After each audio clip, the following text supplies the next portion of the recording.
let's talk about something absolutely fundamental to tax compliance: filing the return of income. Whether you're a seasoned professional, a CA student, or a business owner, getting a firm grip on this is, well, it's non-negotiable. So let's jump right in. So, here's how we're going to break it down for you. We'll start with the big question: who actually needs to file? Then, we'll hit the all-important deadlines, explore the different kinds of returns you can file, take a closer look at the new updated return, and wrap up with what to do if you get that dreaded defective return notice. So, what really is a return of income? Well, at its heart, it's your formal declaration to the tax authorities. Think of it as the official summary of your financial year. It's you telling the government, here's what I earned, here's what I can deduct, and here's my tax liability. Getting this right is the absolute cornerstone of good financial governance. Okay, so let's get into the nitty-gritty, starting with the first, most basic question. Who exactly has to file one of these things? Because, the rules aren't the same for everybody. Now, for all you companies and partnership firms out there, listen up. This is as clear as it gets. There is zero ambiguity. It doesn't matter one bit if you made a huge profit or suffered a loss, you have to file a return, period. It's a mandatory, non-negotiable requirement. For individuals, and everyone else, it's a bit more nuanced. The most common reason you'd have to file is if your gross total income, and that's your total income before you take any deductions, goes over the basic exemption limit. But there are other triggers too, like if you have foreign assets, if you want to carry forward losses to offset future profits, or if you're a specific entity like a trust or an investment fund. All right, so we've covered the who. Now let's talk about the when.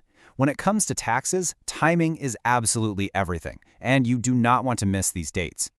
Okay, there are three main deadlines to keep in mind. For most individuals and businesses that don't need a formal audit, your magic date is July 31st. For companies and anyone else whose accounts need to be audited, you get a bit more time. Your deadline is October 31st. And finally, for cases involving transfer pricing, that's a whole other topic about transactions between related parties, the deadline is pushed to November 30th. Filing a return isn't a one-size-fits-all kind of deal.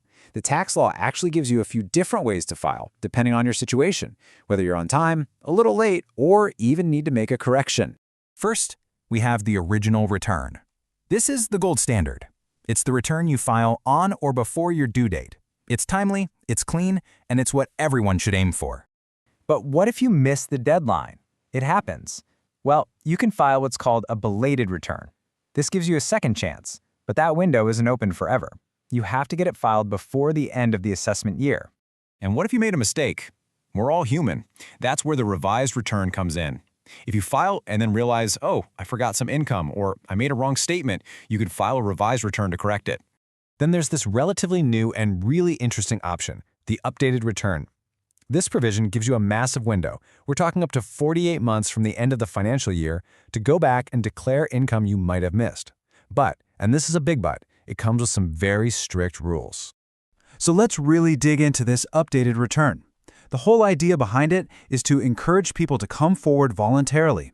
It gives taxpayers a chance to clean up their records and pay the right amount of tax, hopefully without needing to go through a long, painful litigation process. But here's the catch. It is absolutely not a get-out-of-jail-free card. You can't just use it for anything. The rules are very specific about its limitations to prevent it from being misused. And this really says it all. You can use an updated return for one primary purpose: to report additional income and pay more tax. What you cannot do is use it to claim a loss, to lower your tax bill, or to get a refund. It's a one-way street, designed only for coming clean with more income. Okay, last section. Let's tackle a really common practical issue. What happens if you file your return, but the tax department finds an error or some missing information and flags it as defective? Remember this number, 15. The moment you get that notice from the assessing officer telling you your return is defective, a 15-day clock starts ticking. You have just 15 days to fix whatever is wrong. And the process is brutally simple. 1, the department tells you there's a problem. 2, you get your 15 days to fix it. If you fail to do that, if you miss that deadline, your return is treated as invalid. Poof! It's as if you never filed it in the first place, which can open up a whole new can of worms. So to bring this all together, this quote really hits the nail on the head. Filing your return accurately and on time isn't just some administrative task you have to check off a list. It's a fundamental part of managing your finances responsibly, whether for yourself or for your business. And so that brings me to a final question for you to think about. Take a quick look at your own systems and processes. Are they strong enough?